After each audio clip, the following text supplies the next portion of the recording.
잠언 24장 23절부터 34절까지 한 절씩 교독하겠습니다. 이것도 지혜로운 자들의 말씀이라. 재판할 때에 낯을 보아주는 것이 옳지 못하니라. 악인에게 뇌가 옳다 하는 자는 백성에게 저주를 받을 것이요 국민에게 미움을 받으려니와, 오직 그를 견책하는 자는 기쁨을 얻을 것이요 또 좋은 복을 받으리라. 적당한 말로 대답함은 입맞춤과 같으니라. 내 일을 밖에서 다스리며 너를 위하여 밭에서 준비하고 그 후에 내 집을 세울지니라. 너는 까닭 없이 내 이웃을 쳐서 증인이 되지 말며 내 입술로 속이지 말지니라. 너는 그가 내게 행함 같이 나도 그에게 행하여 그가 행한 대로 그 사람에게 갚겠다 말하지 말지니라. 내가 게으른 자의 밭과 지혜 없는 자의 포도원을 지나며 본즉 가시던 물이 그 전체에 퍼졌으며 그 지면이 거친 풀로 덮였고 돌담이 무너져 있기로 생각이 깊었고 내가 보고 훈계를 받았노라. 내가 좀 더 자자 좀 더 졸자 손을 모으고 좀 더 누워 있자 하니 내 빈궁이 강도같이 오며 내 곰핍이 군사같이 이르리라. 아멘.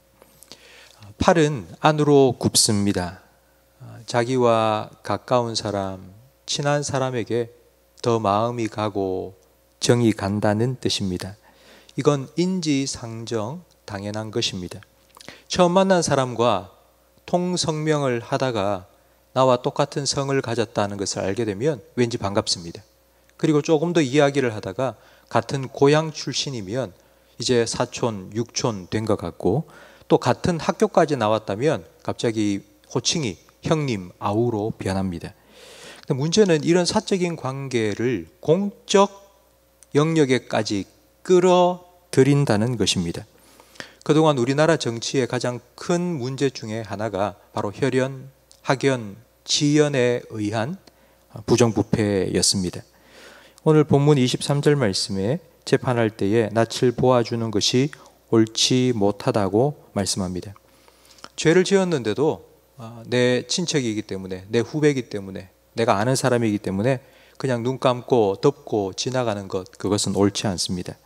만약 그렇게 한다면 24절 말씀처럼 악인에게 내가 옳다 하는 자는 백성에게 저주를 받을 것이요 국민에게 미움을 받게 됩니다. 성경에도 이런 예가 많이 나오는데 엘리 제사장을 생각해 보십시오. 아들 홈리와 비느하스가 백성들 앞에서, 무엇보다도 하나님 앞에서 큰 죄를 지었습니다. 그냥 한두 번 실수를 한 정도가 아니라 죄를 지었습니다. 근데 엘리 제사장은 그것을 다 알고도 아들을 불러 혼내거나 그만두도록 때리지도 않았습니다. 결국 블레셋에게 이스라엘이 패망하게 되었고, 그리고 언약궤도, 하나님의 법궤도 빼앗기게 되었습니다. 다윗 왕도 이런 잘못을 저질렀는데요. 아들 암논이 다말을 불러 겁탈했습니다. 다윗은 그 얘기를 듣고도 아무런 조치를 취하지 않았습니다. 결국 후에 다말의 오빠인 압살롬이 그 일의 앙심을 품고 반역을 일으키게 되었습니다. 인정에 이끌려서 한 사람을 봐주면 온 백성이 등을 돌리고 더 큰 고통을 겪게 됩니다. 아마 이 자리에 계신 분들 중에는 내가 누구를 봐줄 만한 그런 위치에 계신 분은 아마 없을 겁니다. 저도 마찬가지고요. 근데 혹시 여러분에게는 여러분의 뒤를 봐줄 만한 백이 있습니까? 찾아가서 뭔가를 부탁할, 청탁할 만한 그런 사람 혹시 한두 명 정도 있지는 않습니까? 여러분, 그런 사람이 혹시 나에게 있다 할지라도, 내가 잘 아는 선배가 있고 우리 친척이 있다 할지라도 그런 부탁을 하지 마시기 바랍니다.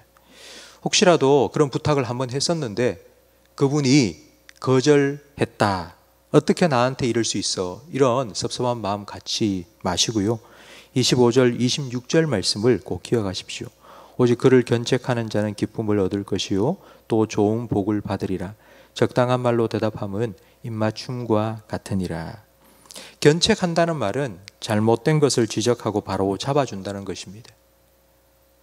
옳은 것을 옳다, 틀린 걸 틀리다고 말해줘야지만이 기쁨을 얻고 또 복을 얻을 수 있습니다. 그리고 6절 말씀에 적당한 말로 대답한다고 하는데, 이 적당한 말이라는 말은 정직한 말, 그리고 필요한 말이라는 뜻입니다.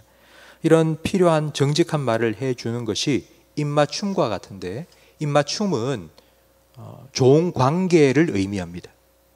그러니까 한번 거절당함으로 섭섭한 마음이 들 수밖에 없지만, 그러나 그렇게 해야지만이 좋은 관계가 앞으로도 계속 유지된다는 의미입니다. 그리고 27절 말씀에 보면 또 하나의 지혜의 말씀을 우리에게 주고 있는데, 내 일을 밖에서 다스리며 너를 위하여 밭에서 준비하고 그 후에 내 집을 세우라고 말씀합니다. 농사 지을 밭을 먼저 마련해 놓고 난 후에 집을 세우라는 뜻입니다. 그러니까 자리를 먼저 잡고 기반을 잘 닦은 후에 가정을 이루라는 것입니다. 그러니까 이건 먼저 직장을 잘 잡고 난 후에 결혼을 하라는 것입니다. 그러니까 이 말이 맞는 말입니다. 그런데 요즘 청년들 참 힘든 시간을 지금 보내고 있습니다. 청년들 취업이 얼마나 어려워졌는지 모릅니다. 취업이 어려워지다 보니 결혼 준비가 힘들어지고, 청년들 중에는 결혼하지 않고 혼자 살겠다는 사람들이 점점 더 많아지고 있습니다. 혼자 사는 사람들이 많아지니 자녀 출산도 줄어들게 되고, 그러다 보니 경기는 점점 더 안 좋아지게 되고, 이런 악순환이 계속되고 있습니다. 직장 생활을 하시는 성도님들이 꼭 해야 될 기도 중에 하나가 자기가 다니는 회사가 잘 되도록 기도하는 것입니다. 회사가 잘 돼야지 일자리가 많이 생깁니다. 그런데 교회를 다니시는 분들 중에도 회사에 대해서 앙심을 품고 회사가 잘 안 되기를 바라는 사람들이 좀 종종 있는 것 같습니다. 나한테 잘 안 해준다고, 월급 많이 안 준다고, 그래서 회사가 안 됐으면 좋겠다, 사장이 망했으면 좋겠다, 그런 생각을, 그런 나쁜 앙심을 품고 계시는 분들이 있는 것 같습니다. 여러분, 그런 생각 버리셔야 됩니다. 내가 다니는 회사 잘 돼야 됩니다. 그래야지 일자리가 늘어납니다. 그렇기 때문에 회사가 잘 되도록 여러분 기도해 주셔야 됩니다. 그것이 하나님께서 복의 통로가 되라 하신 그 명령에 순종하는 길입니다. 사업을 하시는 분들도 이런 생각을 꼭 가지셔야 됩니다. 뭐 이 정도만 되면 내가 먹고 살만하니까 뭐 됐다, 이 정도 하면 됐다, 그렇게 생각하지 마시고 더 잘 되도록, 더 사업에 지혜를 달라고, 그리고 사업에 하나님 복 달라고 기도하셔야 됩니다. 왜냐? 그래서 내가 더 잘 먹고 잘 살고 내가 더 돈을 많이 벌 수 있도록, 그게 아니고 일자리를 더 만들기 위해서입니다. 그것이 복의 통로가 되는 길입니다. 나 혼자 잘 먹고 잘 살기 위해서가 아니라 하나님의 나라와 의를 위하여서 우리는 이렇게 기도해야 합니다. 기도할 뿐만 아니라 우리는 열심을 내어서 부지런히 일해야 됩니다. 30절 말씀에 보면 내가 게으른 자의 밭과 지혜 없는 자의 포도원을 지나며 본즉 가시덤불이 그 전부에 퍼졌으며 그 지면이 거친 풀로 덮였고 돌담이 무너져 있다고 말합니다. 여러분, 포도원이 있는데 그 포도원에 가시덤불이 막 자랐고요, 그리고 땅에는 잡초가 무성하고, 그리고 담은 무너져 있습니다. 하루아침에 이와 같은 일이 일어난 건 아닙니다. 오늘 해야 될 일을 미루었습니다. 차일 피일 미루다 보니 한 달이 되었고 그게 1년, 2년이 된 것입니다. 그러면서 땅에는 잡초가 가득 덮였고 가시덤불은 온 포도원을 뒤덮어 버렸고, 그리고 담은 무너져서 여우들이 들락날락 하게 된 것입니다. 성도 여러분, 하나님께서는 우리에게도 포도원과 집을 맡겨 주셨습니다. 그게 바로 가정이요 일터라고 할 수 있습니다. 우리는 그 청직입니다. 하나님께서 우리에게 맡겨주신 포도원과 그리고 밭을 잘 관리할 책임을 하나님께서 우리에게 맡겨주셨습니다. 만약 이 책임을 게을리한다면 차일피일 오늘 해야 될 일을 내일 미루고 또 한 달 미루고 또 한 해를 미루면 결국은 한 달란트 받고 그대로 땅에 묻어둔 종과 똑같아집니다. 그렇기 때문에 우리는 오늘 하루 하나님께서 우리에게 주신 이 생명을 가지고 하나님께서 우리를 보내신 우리의 포도원과 밭에서 최선을 다해야 합니다. 하나님의 은혜를 구하고 지혜를 구하고 하나님의 도움을 구하고 살아야 되지만 기도만 할 뿐만 아니라 우리는 우리가 해야 될 일을 최선을 다해서 해야 됩니다. 골로새서 3장 23절 말씀에 무슨 일을 하든지 마음을 다하여 주께 하듯 하고 사람에게 하듯 하지 말라 말씀하십니다. 성도 여러분, 오늘 여러분이 맡은 일을 생각해 보십시오. 여러분이 해야 될 일, 가정이든지 아니면 일터에서든지, 그게 그냥 해도 되고 안 해도 되고가 아니라 하나님께서 나에게 맡기신 사명이라고 여러분 꼭 기억하십시오. 하나님 앞에서 오늘 하루도 최선을 다해서 살아가심으로 복의 통로로서의 여러분의 사명을 오늘 하루도 잘 감당하시기를 주님 이름으로 축원합니다. 기도하겠습니다. 하나님 아버지, 오늘 하루 우리에게 맡겨주신 밭과 포도원을 잘 관리할 수 있도록 지혜와 건강도 우리에게 주시옵소서. 무슨 일이든지 아버지께서 우리에게 맡겨주신 사명임을 깨닫게 하시고 사람 앞에서가 아니라 아버지 앞에서 그 일을 최선을 다해 할 수 있는 믿음도 허락하여 주시옵소서.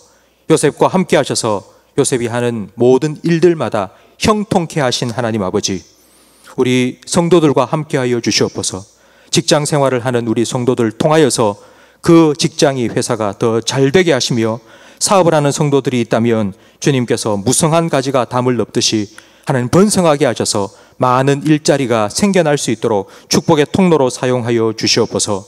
오늘 하루도 하나님께서 우리에게 맡겨주신 밭과 포도원, 주님께서 허락하신 지혜와 건강으로 잘 관리하며 잘 다스리며 살아가기를 원하오니 주님, 우리를 통하여서 하나님의 은혜와 복이 많은 사람들에게 흘러가게 해 주시옵소서. 오늘 하루도 살아갈 때에 하나님과의 관계, 그리고 사람들과의 관계, 더 좋은 관계로 잘 유지해 나갈 수 있도록 하나님을 늘 기억하며 믿음으로 지혜롭게 살아갈 수 있도록 하나님 함께하여 주시옵소서. 예수님 이름으로 기도합니다. 아멘.